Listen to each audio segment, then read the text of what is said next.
나의 교만과 겸손을 진단하라는 제목으로 함께 은혜 나누겠습니다. 교만은 하나님께서 가장 싫어하는 죄 중에 하나입니다. 성경적으로 교만은 어떤 것이 교만이냐? 성경적으로 하나님께 영광 돌려야 되는데 그 영광을 차지하려는 마음이 교만입니다. 하나님께 영광을 돌려야 될 피조물이 하나님께 영광 돌리지 않고 자기가 영광을 받으려고 하는 것이 바로 교만입니다. 피조물 가운데 천사도 피조물이죠. 천사장 가운데 루시퍼가 있었는데 자기 지위를 지키지 아니하고 하나님처럼 높아지려고 했습니다. 하나님과 비기려고 했죠. 그때 하나님께 쫓겨나서 이 땅에 내려왔습니다. 그래서 공중권세를 잡게 되었고 심판의 판결을 미리 받아놨습니다. 교만의 시작입니다. 그래서 그의 이름이 사탄입니다. 하와는 자신이 하나님과 같이 되려고 하는 사탄의 말에 속아서 그 유혹에 넘어가서 선악과를 따먹게 됩니다. 하나님의 언약을 어기게 되므로 저주받고 에덴 동산에서 쫓겨나고 영생을 얻지 못하도록 하나님께서 가로막고 말았습니다. 노아의 후손들이 바벨탑을 쌓았습니다. 바벨탑을 하늘 꼭대기까지 쌓고 우리 이름을 내자 할 때 하나님께서 내려오셔서 그 바벨탑을 다 무너뜨리시고 언어를 혼잡하게 해서 그들을 다 나뉘어지고 흩어지게 하고 말았습니다. 하나님은 높아지는 것, 하나님처럼 높아지려고 하는 것을 철저하게 무너뜨리십니다. 다시 말해서 교만한 마음을 허락지 않는다는 말씀입니다. 그런데 우리는 이러한 말씀을 압니다. 그러면 나는 교만한 사람일까? 겸손한 사람일까? 라고 할 때 어디에다 기준을 두고 나를 점검해 봐야 될 필요가 있는데 그게 애매합니다. 내가 볼 때는 참 겸손한 것 같은데 다른 사람은 나한테 교만하다 이렇게 얘기를 할 수도 있잖아요. 그런데 나는 나 스스로 볼 때 내가 좀 교만한 것 같아. 그런데 다른 사람들이 볼 때 나는 겸손한 사람이라고 좋아할 수도 있다는 얘기죠. 그래서 그 기준을 어디다 둘 것이냐 할 때 하나님 말씀에 두어야 된다는 얘기죠. 내가 겸손한 사람인지 교만한 사람인지. 그래서 먼저 내가 교만한지 안 한지를 말씀을 통해서 네 가지 말씀을 통해서 한번 점검해 보도록 하겠습니다. 점검해 봐서 내가 교만한 사람이라면 교만을 꺾고 겸손으로 바꿔야 되겠죠. 그래서 하나님이 기뻐하는 사람, 은혜 주시는 사람, 축복의 사람이 되어야 될 줄로 믿습니다. 오늘 말씀에 본문 말씀을 보니까 사람의 마음의 교만은 멸망의 선봉이요. 교만은 멸망의 선봉이다.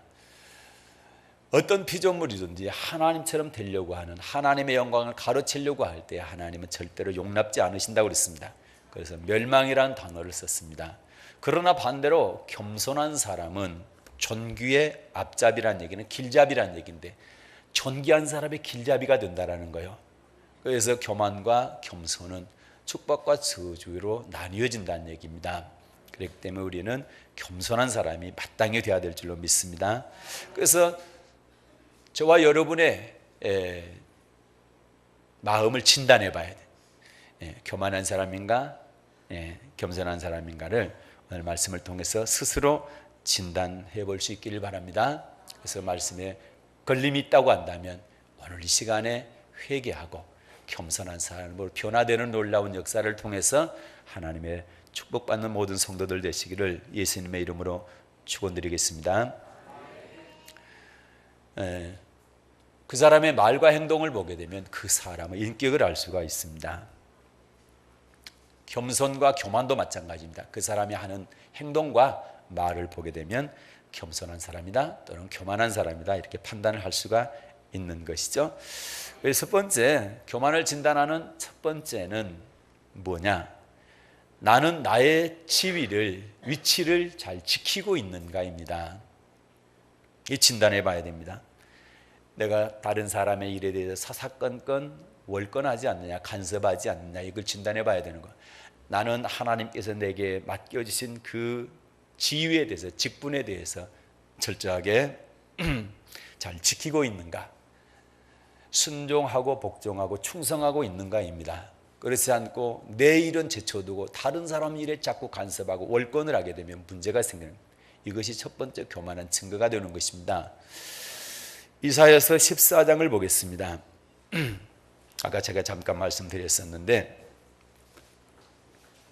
이사야 14장 12절부터 15절을 보겠습니다.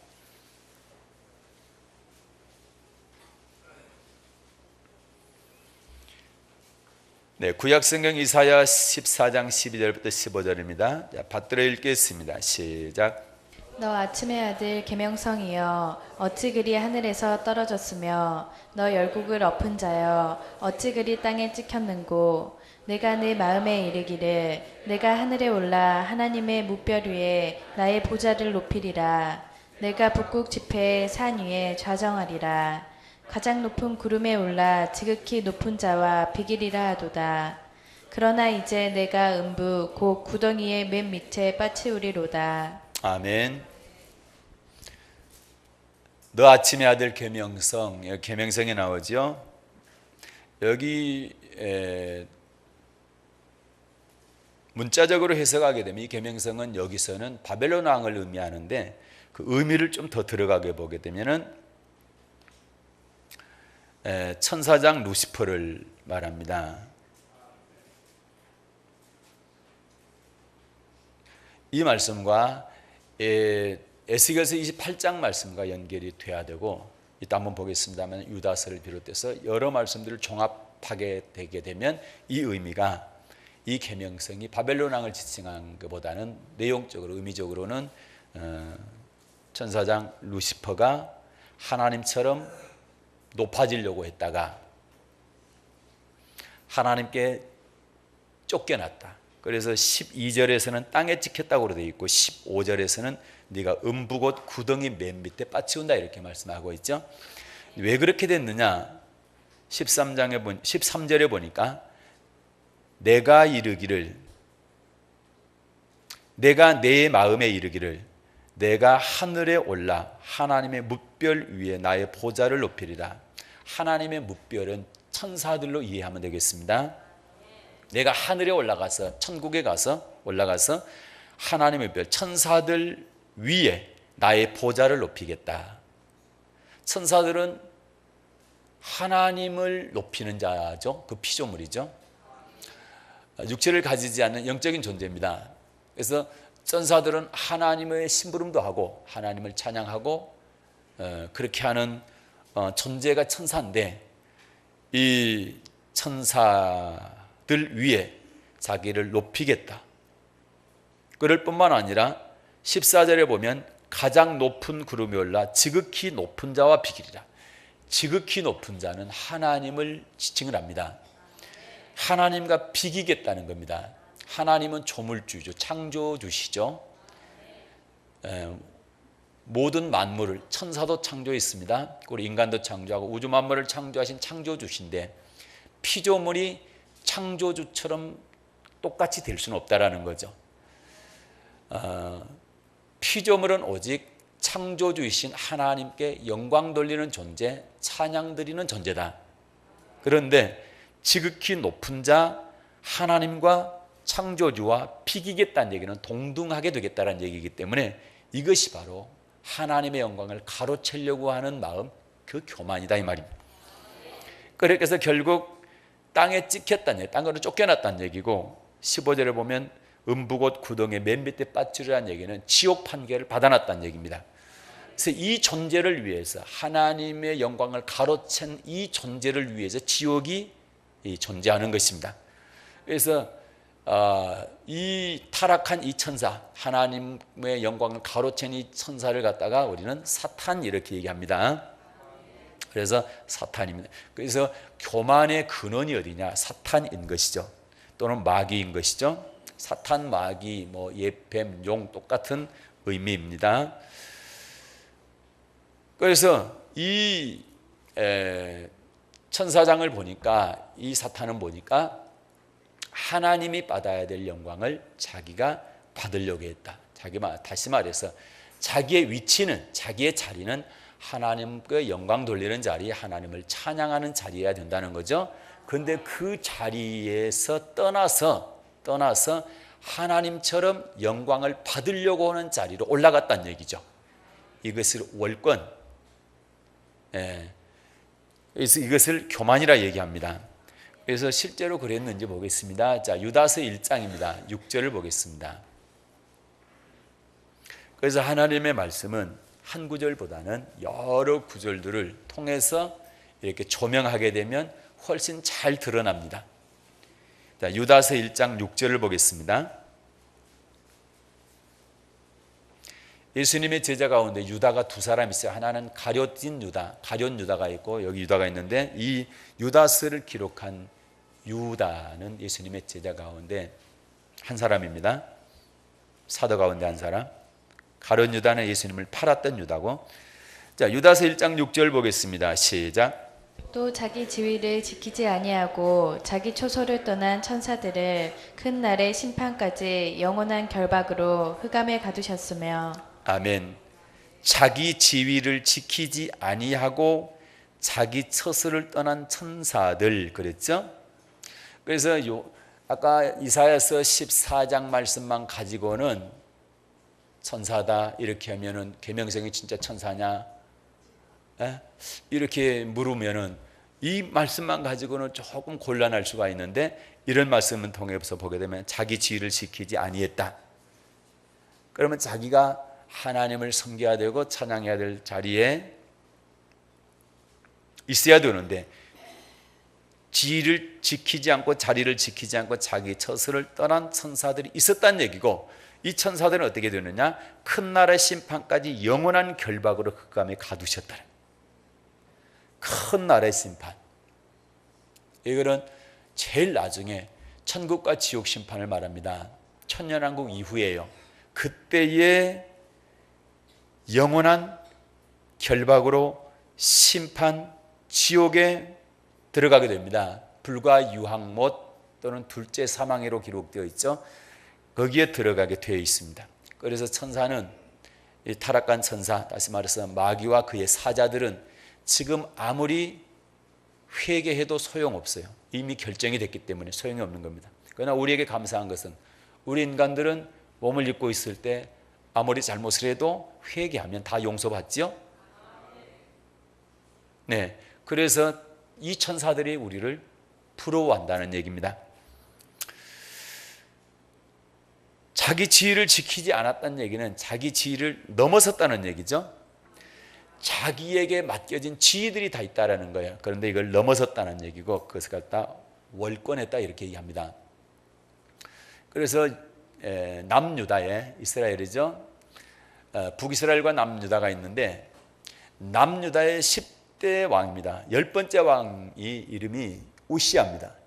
이 우시아라는 왕이 하나님께 정직행하고 말씀에 순종을 잘하니까 하나님께서 복을 엄청나게 부어줬어요. 하나님께서 복을 부어줬는데 성경에 기록하기를 기이한 복을 받았다. 기이한 복, 이상한 복을 받았다. 그래서 주위에 있는 열국들이 우시아에게 조공을 바치고 나라가 아주 강성하게 됩니다. 그런데 문제는 이렇게 강성하게 되니까 마음이 교만해진 거예요. 네, 한번 보겠습니다. 역대하입니다. 26장. 역대하 26장입니다.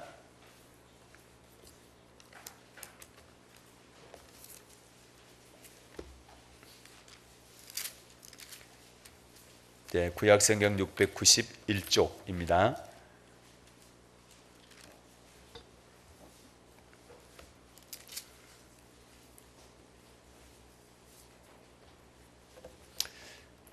(1절) 읽겠습니다. 시작. 유다 온 백성이 우시아로 그 부친 아마사를 대신하여 왕을 삼으니 때의 나이 16세라. 아멘. 우시아가 왕이 되지요. 16살 때 됩니다. 그런데 이 우시아가 어떤 삶을 살았느냐? 4절과 5절입니다. 시작. 우시아가 그 부친 아마샤의 모든 행위대로 여호와 보시기에 정직히 행하며 하나님의 묵시를 밝히 아는 스가랴의 사는 날에 하나님을 구하였고 저가 여호와를 구할 동안에는 하나님이 형통케 하셨더라. 아멘. 하나님 앞에 하나님 보시기에 정직히 행했다. 하나님 보시기에 정직히 행했다 할 때는 다윗의 길과 여로보암의 길에서 어느 길을 따라갔단 말입니까? 다윗의 길을 따라갔다는 얘기죠. 그래서 하나님께서 5절에 아주 형통의 복을 줬어요.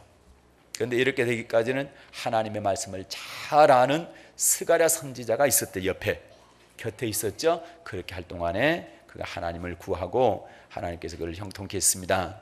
얼마나 형통하게 해주셨느냐. 6절에는 성읍들을 건축하고 7절에서 하나님께서 도우셔가지고 그리고 이웃 족속들을 다 치게 하죠. 그리고 8절 보겠습니다. 시작. 암몬 사람이 우시아에게 조공을 바치매 우시아가 심히 강성하여 이름이 애굽 변방까지 퍼졌더라. 아멘.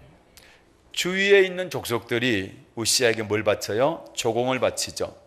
그래서 우시아가 심히 강성해서 이름이 애굽 변방까지 퍼졌다. 그 주위에 이름이 퍼졌다라는 거죠. 예, 유명하게 됐고 주위에 있는 족속들이 조공을 바치게 됐다라는 것이고, 그리고 성읍들뿐만 아니라 쭉 보니까 군대도 아주 막강하게 됩니다. 그리고 15절을 보게 되면, 자 15절입니다. 시작. 또 예루살렘에서 공교한 공장으로 기계를 장착하여 왕대와 성곽위에 두어 살과 큰 돌을 바라게 하였으니 그 이름이 원방에 퍼짐은 기이한 도우심을 얻어 강성하여짐이더라. 아멘. 또 예루살렘에다 아주 세밀한 공장을 세우죠. 근데 무슨 공장이가 했더니 무기를 제조하는 공장입니다. 공장으로 기계를 창작하여, 기계를 창작했다는 얘기는 그 뒤에 보니까 살과 큰 돌을 발사하는 기계니까 지금으로 말하면 대포나무 그런 거겠죠. 그래서 그 이름이 원방에 퍼졌다. 원방이라는 얘기는 멀리까지 퍼졌다는 얘기인데 왜 그랬느냐? 하나님께서 기이하게 도와주셨다는 얘기예요. 그래서 강성해졌다는 얘기입니다. 그런데 문제가 생겼습니다. 하나님께서 이렇게 정직 행하는 것을 보고 전쟁마다 다 이기게 하고 주위에 족속들로 하여금 두려움을 갖게 하고 그들로 조공을 바치고 군대를 강력하게 하고 뭡니까 첨단 무기로 무장을 하게 하고, 그래서 원방까지 다 소문날 수 있도록 아주 이 나라를 대단하게 만들어줬거든요, 하나님께서. 그런데 이제 16절에 보니까 이게 문제예요. 16절 시작. 저가 강성하여짐에 그 마음이 교만하여 악을 행하여 그 하나님 여호와께 범죄하되 곧 여호와의 전에 들어가서 향단에 분향하려 한지라. 아멘. 저가 우시아가 강성하여짐에 그 마음이 뭐 했단 말입니까? 교만하여졌단 얘기예요. 강성하니까 잘 되니까 어떻겠다, 마음이 교만해졌단 얘기죠. 마음이 교만하니까 뭘 행합니까? 악을 행하게 되죠. 하나님께 범죄하게 됐다는 얘기예요. 16절 말씀이 그 말씀이죠. 그런데 하나님께 범죄한 죄 가운데 여기서 지적하고 있는 죄가 뭡니까? 곧 하나님의 여호와의 전에 들어가서, 성전에 들어가서 뭐 하는 거예요? 향단에 분향하려 했다는 얘기죠. 성전에서 분향하는 사람은 제사장만이 할 수 있습니다. 물론 우시아도 기름 부은 죄종이에요. 그러나 나라를 다스리는, 백성을 다스리는 왕으로서 기름 부음을 받았지, 성전에서 제사를 드리는 기름 부음을 받은 사람은 제사장인 거예요. 그런데 제사장이 할 일을 자기가 하려고 한 거죠. 아무리 왕이라도 제사장이 해야 될 일을 하면 안 된다는 얘기입니다. 왕의 지위가 있고 제사장의 지위가 있다라는 거예요. 왕이 해야 될 위치가 있고 자리가 있고, 제사장이 해야 될 자리가 있고 위치가 있고 할 일이 있다 이 말이죠. 그런데 그것을 월권을 하게 되는 거죠. 이것을 우리는 교만이라 합니다. 그렇게 할 때 어떻게 합니까? 17, 18절입니다. 시작. 제사장 아사랴가 여호와의 제사장 용맹한 자 80인을 데리고 그 뒤를 따라 들어가서 우시아 왕을 막아 가로되 우시아여, 여호와께 분향하는 일이 왕이 할 바가 아니요 오직 분향하기 위하여 구별함을 받은 아론의 자손 제사장의 할반이 성소에서 나가소서. 왕이 범죄하였으니 하나님 여호와께 영광을 얻지 못하리이다. 아멘. 왕이 성전에 들어가서 분향을 하려고 하니까 제사장 80명이 따라 들어가죠. 제사장 80명이 따라 들어가서 우시야 왕에게 이거는 왕이 할 일이 아닙니다. 이 분향하는 것은 구별받은 아론의 후손들, 자손들, 제사장들이 할 일입니다. 가로막습니다. 가로막는데도 불구하고 우시야가 뭐합니까? 고집을 피우죠. 가로막는 못하게 만류하는 제사장들에게 분노를 표합니다. 화를 내는 거죠. 19절입니다. 시작. 우시야가 손으로 향로를 잡고 분향하려 하다가 저가 제사장에게 노할 때 여호와의 전안 향단 곁 제사장 앞에서 그 이마에 문둥병이 바란지라. 아멘. 그리고 만류하는데도 불구하고 오히려 제사장들에게 진노를 하니까 하나님께서 그에게 문둥병이 들게 하죠. 구약에서 문둥병은 하나님께서 주시는 천형이었습니다. 하나님께서 주시는 형벌이었습니다. 문둥병이 드니까 어떻게 합니까? 20절입니다. 시작. 대제사장 아사랴와 모든 제사장이 왕의 이마에 문둥병이 발하였음을 보고 전에서 급히 쫓아내고 여호와께서 치심으로 왕도 속히 나가니라. 아멘. 아무리 왕이 교만해도 문둥병 걸렸다는 얘기는 내가 하나님한테 맞았구나, 하나님께서 나를 벌하실 거라는 것을 알게 되죠. 그래서 쫓겨나가게 됩니다. 쫓겨나가고 21절입니다. 시작. 우시야 왕이 죽는 날까지 문둥이가 되었고 문둥이가 됨에 여호와의 전에서 끊어졌고 별궁에 홀로 고하였으므로 그 아들 요담이 왕궁을 관리하며 국민을 치리하였더라. 아멘. 우시야 왕이 죽는 날까지, 이 시간 이후로 죽는 날까지 문둥이가 되어 하나님의 전에 여호와의 전에서 끊어졌다는 얘기는 다시는 예배드리러 못 나왔다는 얘기죠. 그리고 별궁에 혼자 살았다. 하나님께서 분리시킨 거예요. 다시는 성전에 못 들어오게 하고 그리고 혼자 외롭고 고독하게 살게 만들었다는 얘기죠. 그러니까 월권하고 지위를 넘어서면 절대 안 된다. 그거는 교만이라는. 그래서 교만은 하나님께서 반드시 꺾으시기 때문에 우리는 교만한 마음을 가져서는 안 되고 버려야 되는 것이다. 그래서 국가도 마찬가지입니다. 국가도 대통령이 있죠. 그리고 장관이 있고 그렇습니다. 장관 밑에 뭐 국실장들이 있을 것이고 그렇게 되는데 지위를 넘어서는 안 된다는 얘기예요. 장관이 대통령 자리에 서면 안 된다는 얘기입니다. 장관은 장관이고 대통령은 대통령이다. 네. 가정도 마찬가지죠. 아버지가 있고 자녀가 있습니다. 자녀가 아버지의 자리에 앉으면 안 된다는 거예요. 남편과 아내가 있습니다. 아내가 남편의 자리에 앉으면 안 되는 것입니다. 교회가 있습니다. 교회도 마찬가지예요. 담임 목사 있고 부교육자 있고 그다음에 직분자들이 있죠. 담임 목사의 자리가 있고 부교육자 자리가 있고 그다음에 성도님들의 또는 각 직분자의 자리가 있는 겁니다. 그 자리를 잘 지켜야 된다는 거예요. 그 지위를 넘어서면 안 된다는 겁니다. 넘어서게 되면 그것이 교만이라는 거죠. 그래서 자기 위치를 잘 지키게 될 때 국가도 평안한 것이고 가정도 평안한 것이고 교회도 평안하고 잘 세워진다 이 말입니다. 자기 지위를 잘 지켜야 되는 것이다. 그래서 내가 교만한지 안 한지를 알려면 먼저 내가 내 자리를 잘 지키고 있는지, 안 그러면 월권하고 있는지, 다른 지위를 간섭하거나 넘보거나 월권하고 있지 않은지를 살펴봐야 되는 것이다. 두 번째입니다. 두 번째, 무슨 일을 하든지 내가 영광 받기 위한 것인지 하나님이 영광 받으시는 것인지를 살펴봐야 되는 겁니다. 그래서 내가 무슨 일을 교회에서 한다라고 할 때에 이 일을 통해서 하나님이 영광 받냐, 나를 세우기 위한 거냐, 내가 영광 받기 위한 것인지를 반드시 살펴야 된다. 자, 사도행전 12장을 먼저 보겠습니다. 사도행전 12장 21절부터 23절을 받들어 읽겠습니다. 사도행전 12장 신약성경입니다.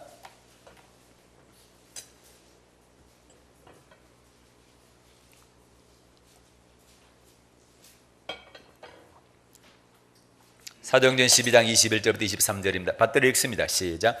헤롯이 나를 택하여 왕복을 입고 위에 앉아 백성을 효유한데 백성들이 크게 부르되 이것은 신의 소리요 사람의 소리는 아니라 하거늘 헤롯이 영광을 하나님께로 돌리지 아니하는 고로 주의 사자가 곧 치니 충이 먹어 죽으니라. 아멘. 헤롯은 왕이죠. 자, 헤롯이 왕인데 어느 날 왕복을 입고 왕이 앉는 자리에 잘 앉았습니다. 앉아서 백성을 효유했다. 효유했단 말은 공공집회에서 연설한다 뭐 이런 뜻입니다. 백성들에게 연설하는 것을 말합니다. 그러니까 어느 날 나를 택해서 왕복을 갖추어 입고 높은 자리에 앉아가지고 백성들에게 연설을 했습니다. 그랬더니 22절에 백성들이 헤롯의 연설을 듣고 어떻게 합니까? 이것은 신의 소리지 하나님의 소리지 사람의 소리가 아니라고 엄청나게 높입니다. 그런데 23절에 헤롯이 영광을 하나님께 돌리지 아니하는 고로 주의 사자가 고치니 충이 먹어 죽으니라. 백성들이 헤롯의 연설을 듣고 이것은 하나님의 소리지 사람의 소리가 아니라고 하게 될 때에 헤롯이 마땅히 하나님께 영광을 돌렸어야 되는데 그 영광을 칭송을 하나님께 돌리지 아니하고 본인이 받았다는 얘기죠. 그렇게 하니까 하나님께서 사자를 보내서 충이 먹어서 죽게 만들었다는 거죠. 이 얘기는 그가 교만한 마음을 가졌다는 얘기예요. 하나님께 영광 돌려야 되는데 하나님께서 받을 영광을 자기가 받았다는 얘기예요. 그렇기 때문에 하나님께서 그를 쳤다 이렇게 말씀하고 있죠. 그래서 우리 주님은 사람이 하나님의 뜻을 행할 때는 반드시 그 뜻이 하나님께로 났는지 내게서 나온 말인지 이것을 살펴가지고 하나님의 영광을 위해야 되지 내 영광을 위해서 일하면 안 된다 이렇게 말씀하죠. 자, 요한복음 7장입니다. 요한복음 7장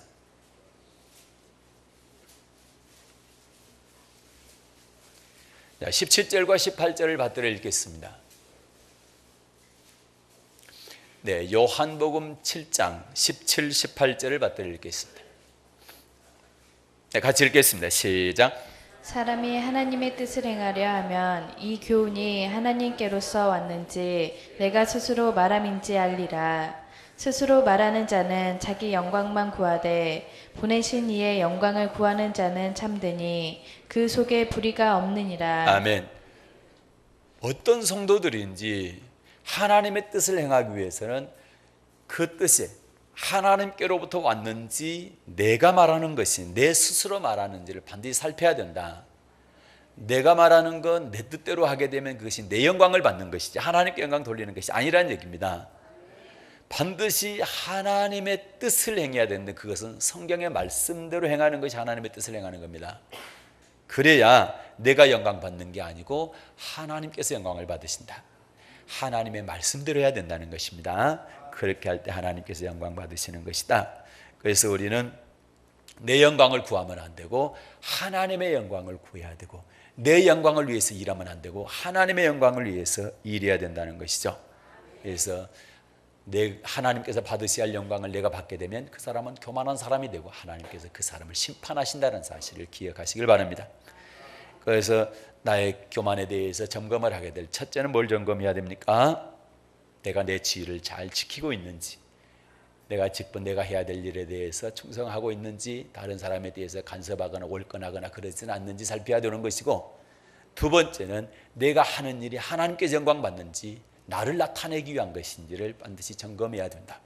내가 영광 받기 위해서 나를 나타내기 위해서 나를 안 알아준다고 이것 때문에 원망불평하고 한다면 그거는 내 영광 받는 것이기 때문에 하나님께서 정말 싫어한다는 얘기, 그것은 교만한 사람이란 얘기입니다. 그 다음에 세 번째입니다. 세 번째, 나의 교만을 진단하는 세 번째는 내가 받은 은혜에 대해서 보답하고 있는가를 반드시 살펴야 됩니다. 하나님께 받은 은혜가 있습니다. 우리에게 그 은혜를 보답할 줄 알아야 된다는 얘기죠. 남유다의 13번째 왕이 히스기야 왕입니다. 히스기야 왕은 우시야 왕보다 훨씬 믿음이 좋은 사람.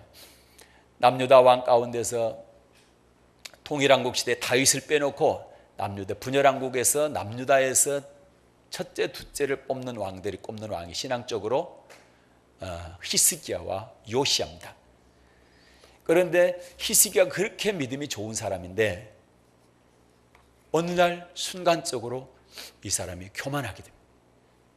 그래서 하나님께서 진노를 합니다. 그 장면을 한번 보겠습니다. 역대하 32장. 역대하 32장.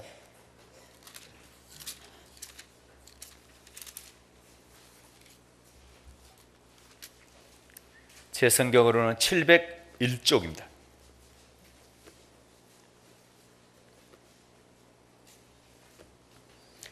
(24절부터) (26절까지를) 받들어 읽겠습니다. 역대하 32장 24절부터 26절입니다. 받들어 읽겠습니다. 시작. 그때 히스기야가 병들어 죽게 된 고로 여호와께 기도하매 여호와께서 그에게 대답하시고 또 이적으로 보이셨으나 히스기야가 마음이 교만하여 그 받은 은혜를 보답지 아니하므로 진노가 저와 유다와 예루살렘에 임하게 되었더니 히스기야가 마음의 교만함을 뉘우치고 예루살렘 거민들도 그와 같이 하였으므로 여호와의 노가 히스기야의 생전에는 저희에게 임하지 아니하니라. 아멘. 25절에 보니까 어떻습니까? 히스기야가 마음이 어떻게 됐대요? 교만하여 그 받은 은혜를 보답지 아니하므로 진노가, 하나님의 진노죠, 저와 히스기야와 유다와 예루살렘 온 나라에, 히스기야 왕뿐만 아니라 온 나라에 하나님의 진노가 임하게 됐다는 얘기죠. 그러면 히스기야가 받은 은혜는 뭡니까? 받은 은혜가 뭔데 보답 안 했다는 얘기입니까? 24절 보니까 히스기야가 죽을 병에 들었죠. 병들어 죽게 됐죠. 그런데 하나님께 기도하니까 하나님께 고쳐주셨잖아요. 이적을 보여줘. 15년 동안 연장시켜줬잖아요. 생명을. 그 은혜를 보답을 안 했다는 얘기예요. 그러니까 하나님이 교만하다 그렇게 한 거죠. 그래서 하나님이 진노하신 거예요. 근데 26절에 보면 히스기야가 어떻게 했대요? 자기 마음의 교만을 뉘우쳤다, 회개했다는 겁니다. 그래서 여러분, 우리도 순간적으로 나도 모르게 교만할 때가 있어요. 그러면 그 다음에 어떻게 해야 되느냐? 회개해야 된다. 회개해야 돼. 그래서 하나님의 은혜를 보답해야 됩니다. 하나님의 은혜를 보답지 않으면 하나님께서 싫어하는 거예요. 교만하다는 거예요. 그렇기 때문에 우리는 하나님의 은혜에 보답할 수 있어야 되겠죠. 보답을 한다고 그러니까 엄청난 것을 막 갖다 드리고 그런 것만이 보답이 아니죠. 하나님의 은혜를 잊지 말아야 되는 거예요. 잊지 말아야 돼. 그래서 늘 감사해야 되고, 작은 거지만 하나님께 드릴 수 있는 그런 정성들도 필요하고, 그게 필요한 거죠. 그런데 이 보답을 안 한다는 얘기는 교만한 마음이 들어갔다는 얘기가 되어 있는 것이기 때문에 하나님께서 싫어하신다, 진노하신다는 것이고, 우리가 깨달으면 빨리빨리 뭐 해야 됩니까? 회개해야 된다, 뉘우쳐야 된다, 회개해야 된다, 그런 말씀인 것이죠. 그 다음에 마지막으로 네 번째는 내가 다른 사람을 멸시하거나 비방하지 않는가 살펴봐야 돼. 점검해 봐야 돼요. 내가 교만한가 안 하는가를 진단하는 첫 번째는 뭐였습니까? 내 지위를 잘 지키고 있는가고, 두 번째는 뭐였어요? 내가 영광 받기 위한 것인지 하나님께 영광을 위한 것인지를 반드시 살펴봐야 되고, 세 번째는 받은 은혜를 보답해야 되죠. 여러분, 하나님께 받은 은혜도 있지만 사람에게 받은 은혜도 보답할 줄 알아야 됩니다. 조금만 기분 나쁘면 그렇게 은혜 받았다고 하는 사람들이 공격하고 그러면 안 되는 거예요. 감사할 줄 알고. 어떤 사람이든지 실수 안 하는 사람이 어디가 있습니까? 주의 종이 됐든 누가 됐든 실수 다 하지요. 그렇죠? 실수 한번 하면은 그걸 못 참고 공격을 하고 그러면 안 돼요. 그걸 덮어줄 줄 알아야 되고, 위에서 기도해 줄 줄 알아요. 예수님께서 원수까지 사랑하라고 그러는데 성도들끼리 서로 원수 아니잖아요. 목사가 원수 아니잖아요. 그러면 사랑할 줄 알아야 되고 위에서 축복해 줄 줄 알아야 되는 것이 그 예수님께서 가르쳐 주신 사랑이 있잖아요. 그렇죠? 예, 그래서 받은 은혜에 보답할 줄 알아야 된다. 그 다음에 네 번째가 뭐냐? 내가 다른 사람을 멸시하는지 봐야 돼. 그리고 비방하거나 판단하고 있지 않은지는 반드시 살펴봐야 된다. 자, 누가복음 18장을 보겠습니다. 자, 신약성경 누가복음 18장.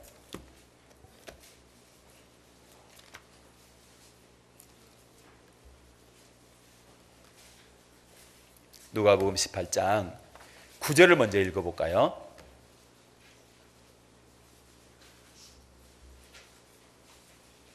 9절을 시작. 또 자기를 의롭다고 믿고 다른 사람을 멸시하는 자들에게 이 비유로 말씀하시되. 아멘. 자, 자기를 의롭다고 믿고 다른 사람을 멸시하는 자들에게 예수님께서 비유로 이 말씀을 하셨어요. 어떤 말씀을 하셨냐? 10절부터 14절까지 받들어 읽겠습니다. 시작. 두 사람이 기도하러 성전에 올라가니 하나는 바리새인이요 하나는 세리라. 바리새인은 서서 따로 기도하여 가로되 하나님이여 나는 다른 사람들 곧 토색 불의 간음을 하는 자들과 같지 아니하고 이 세리와도 같지 아니함을 감사하나이다. 나는 일에 2번씩 금식하고 또 소득의 11조를 드리나이다 하고 세리는 멀리 서서 감히 눈을 들어 하늘을 우러러 보지도 못하고 다만 가슴을 치며 가로되 하나님이여 불쌍히 여기옵소서 나는 죄인이로소이다 하였느니라.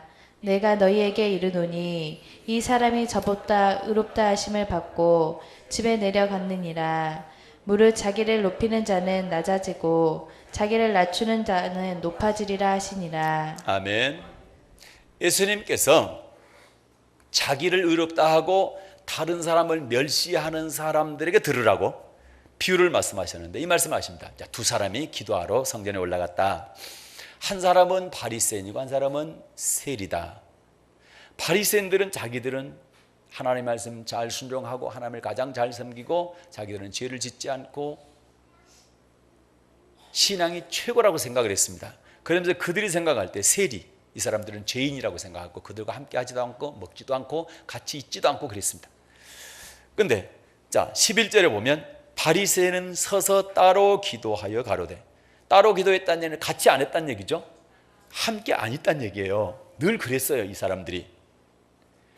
그 다음에 하나님이여 나는 다른 사람들 곧 토색 불의 간음을 하는 자들과 같지 아니하고 이 세리와도 같지 아니함을 감사하나이다. 무슨 얘기입니까?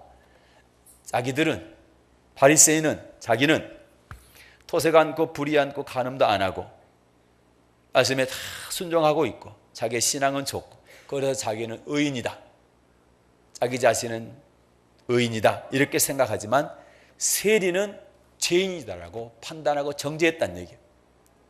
그래서 그들과 같지 않는 것이 감사합니다 이렇게 기도했다라는 거죠. 그러니까 다른 사람은 멸시하는 거예요. 자기들만 의인이고 다른 사람은 죄인이고 그리고 멸시의 대상, 비판의 비난의 대상이 된다라는 것을 자기들 스스로 말하고 있는 거죠. 그러면 자기 신앙을 자랑합니다. 어떻게 자랑합니까? 토색 불의 간음 안 했다. 그리고 12절에 보면 일주일에 2번씩 금식했다. 또 소득의 11조를 꼬박꼬박 잘 드리고 있다. 이 정도 신앙 대단한 신앙이다 이렇게 얘기하는 거죠. 예. 그런데 세리는 어떻게 합니까? 이 사람들이 말하고는 멸시하는 그리고 죄인이라고 정죄하고 판단하는 그리고 멀리하는 이 세리는 어떻게 기도합니까? 세리는 멀리 서서 감히 눈을 들어 하늘을 우러러보지 못하고 감히 하나님을 볼 수가 없어. 우리 주님께 부끄럽고 죄송스러워서 얼굴을 들지를 못해. 그리고 어떻게 합니까? 가슴을 치죠? 하나님이여 불쌍히 여기소서 나는 죄인입니다. 이렇게 기도하죠?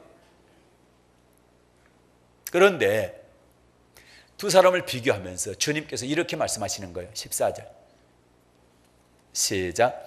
내가 너희에게 이르노니 이 사람이 저보다 의롭다 하심을 받고 집에 내려갔느니라. 무릇 자기를 높이는 자는 낮아지고 자기를 낮추는 자는 높아지리라 하시니라. 아멘.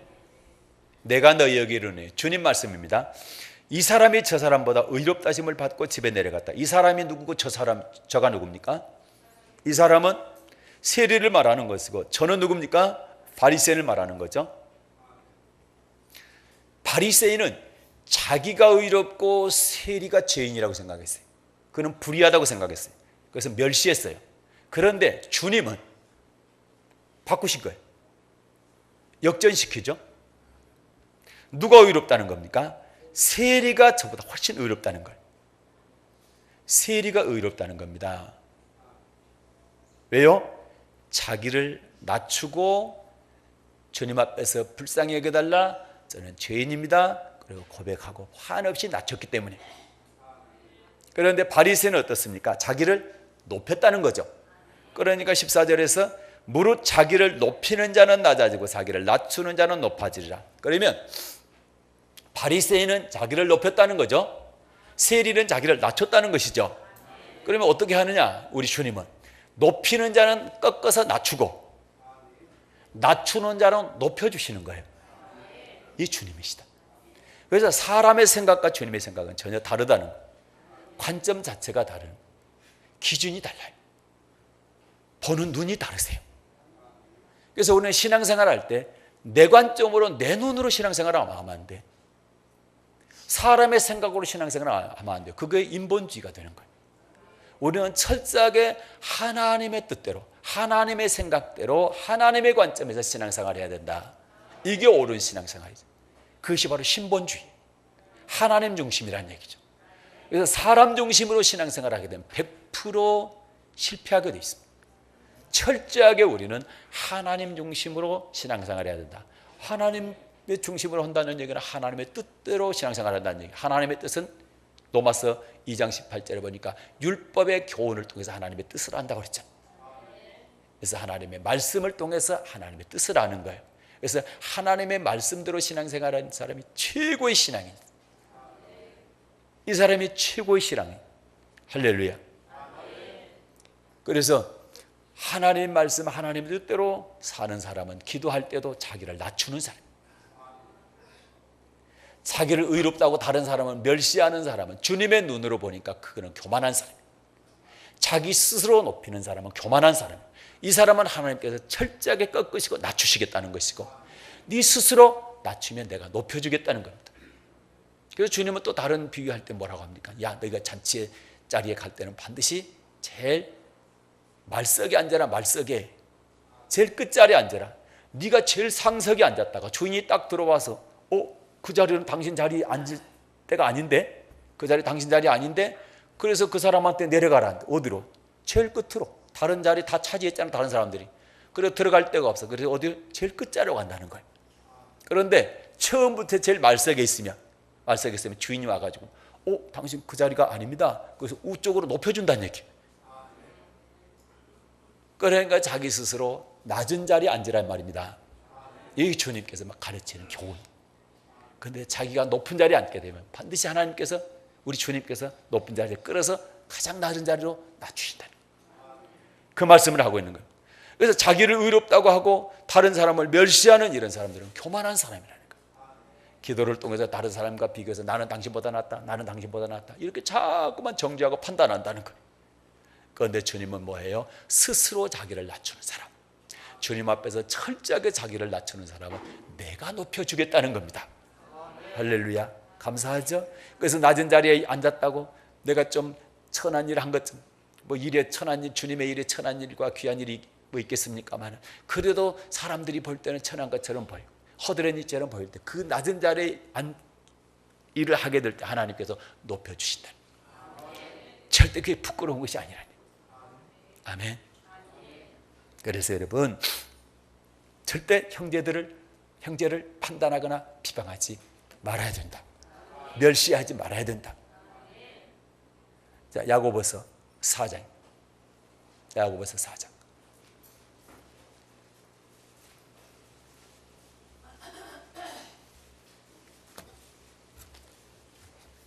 네, 야고보서 4장입니다. 신약 성경 374쪽입니다. 11절과 12절을 받들어 읽겠습니다. 11절과 12절입니다. 네, 받들어 읽겠습니다. 시작. 형제들아 피차에 비방하지 말라. 형제를 비방하는 자나 형제를 판단하는 자는 곧 율법을 비방하고 율법을 판단하는 것이라. 내가 만일 율법을 판단하면 율법의 준행자가 아니요 재판자로다. 입법자 재판자는 오직 하나이시니 능히 구원하기도 하시며 멸하기도 하시느니라. 너는 누구간데 이웃을 판단하느냐. 아멘. 형제들아, 성경에서 형제들아 그러면 성도들을 말하는 거죠. 하나님의 자녀들이죠. 자, 성도들아, 피차에 비방하지 말라. 피차는 서로 비방하지 말라는 거죠. 형제를 비방하는 자나 형제를 판단하는 자는 곧 율법을 비방하고 율법을 판단하는 것이라. 다시 말해서 옆에 있는 성도들을 서로 피차에 비방하잖아요. 그것은 그 사람을 비방하는 것이 아니라 율법을, 하나님의 말씀을 비방하고 하나님의 말씀을 판단하는 것이다, 이렇게 말씀하고 있죠. 왜 그런 거 아니? 자, 네가 만일 율법을 판단하면 율법의 준행자가 아니고 재판자다. 율법은 누가 주셨습니까? 하나님의 말씀은 하나님께서 주셨죠. 우리한테 왜 주셨느냐? 그거 가지고 자리에 앉아서 판단하라고 주신 것이 아니라 그 율법 지키라고, 그 말씀 지키라고 주신 거다. 준행하라고 주셨다는 얘기죠. 그래서 우리는, 여러분과 저는 하나님의 말씀을 앉아서 내가 판단하는 자리에 앉는 것이 아니고 준행하는 자리, 지키는 자리, 행하는 자리에 앉은 사람들이다. 그렇죠? 만약에 내가 율법을 판단하고 율법을 비방하게 된다면 내가 율법의 준행자가 아니라 율법의 재판자가 된다는 거예요. 율법의 재판자는 누구만 될 수 있느냐? 그분은 12절에 보니까 입법자와 재판자는 오직 하나뿐이신데 그분이 구원하기도 하고 멸하기도 하는 분. 그러면 우리를 구원하고 우리를 심판하시는 분은 오직 한 분, 하나님밖에 안 계시잖아요. 우리 주님밖에 안 계시잖아요. 그러면 내가 율법을 비방하고 판단하게 되면 내가 예수님 자리에 앉는 거예요. 이 얼마나 큰 교만이다, 이네. 엄청난 큰 교만이다. 그렇기 때문에 형제를 절대로 비방하거나 판단하지 말라. 네가 형제를 비방하거나 판단하게 되면 내가 율법의 준행자가 아니라 입법자 재판자이신 하나님 자리에 앉는 것이다. 맞습니까? 그래서 판단하면 안 되겠죠. 그래서 그러잖아요. 마지막에 12절 마지막에 너는 누구간데 이웃을 판단하냐. 네가 누구간데? 네가 하나님이냐? 이 얘기죠. 네가 하나님이 자리에 앉아가지고 하나님처럼 형제를, 이웃을 네가 판단한단 말이냐? 하나님께서 책망하시잖아요. 그때 우리 하나님의 자리에 앉으면 안 되죠. 하나님의 말씀을 준행하는 준행자의 자리, 하나님의 말씀에 순종하는 순종자의 자리에 앉아야 되는 것이지, 내가 하나님처럼 재판하고 판단하고 하면 안 된다. 성도들을, 또 이웃을, 사람을 그렇게 하면 안 된다. 그래서 우리는 사람은 사랑의 대상이라고 그래요. 사랑의 대상, 사랑해 줘야 될 대상이지 내가 앉아서 잘하니 못하니 이렇게 해서는 안 된다는 거죠. 한 군데 더 두 군데만 더 볼게요. 자, 누가복음 6장입니다. 누가복음 6장.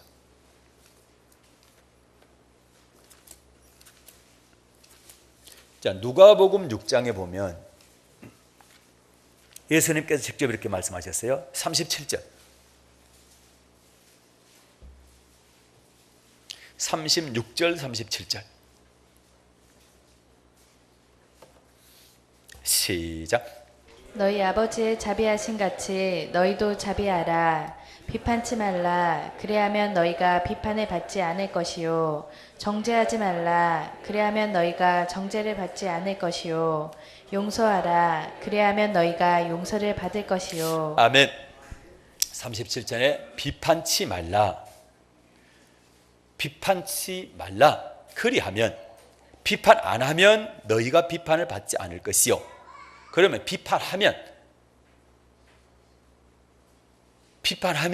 너희가, 그래요, 비판 받는다는 얘기죠. 정죄하지 말라. 그리하면 너희가 정죄를 받지 않을 것이요. 정죄하면 너희 정죄 받는다는 얘기죠. 용서해라. 그러면 너희가 용서받을 것이지만 용서 안 하면 너희도 용서받지 않는다. 용서에 관한 이야기는 지난 3시간에 걸쳐서 말씀드렸죠. 근데 비판도 마찬가지로 비판 내가 하면 반드시 주님도 나를 비판한다. 내가 형제를 정죄하면 주님도 반드시 나를 정죄한다는 거예요. 맞습니까?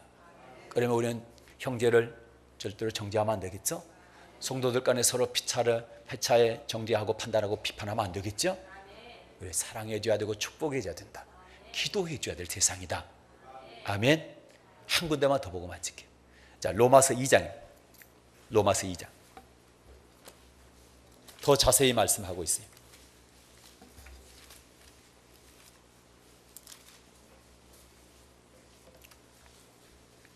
로마서 2장 1절부터 3절을 받들어 읽겠습니다. 로마서 2장 신약성 240쪽 1절부터 3절 말씀을 받들어 읽겠습니다.